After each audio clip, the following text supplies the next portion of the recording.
नमस्कार, प्रणाम। मैं हूं कश्यप। कहर न्यूज में आप सबों का स्वागत है। जहां तक मैं देख रहा हूं कि कुछ युवा यहां दौड़ रहे हैं, भाग रहे हैं। ये हमारे देश के भविष्य हैं। इनसे हम जानना चाहते हैं कि आखिर ये चाहते क्या हैं, इनको चाहिए क्या। हाँ हाँ, बोलिए, आपको क्या चाहिए, क्यों आप इतने परेशान हैं? अरे तो रुकिए रुकिए, सुनिए। हाँ जी, नमस्ते, प्रणाम।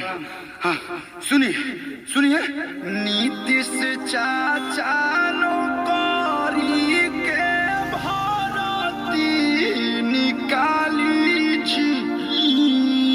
लगलब्बी से ना सुर में गइबो भैया आब ADR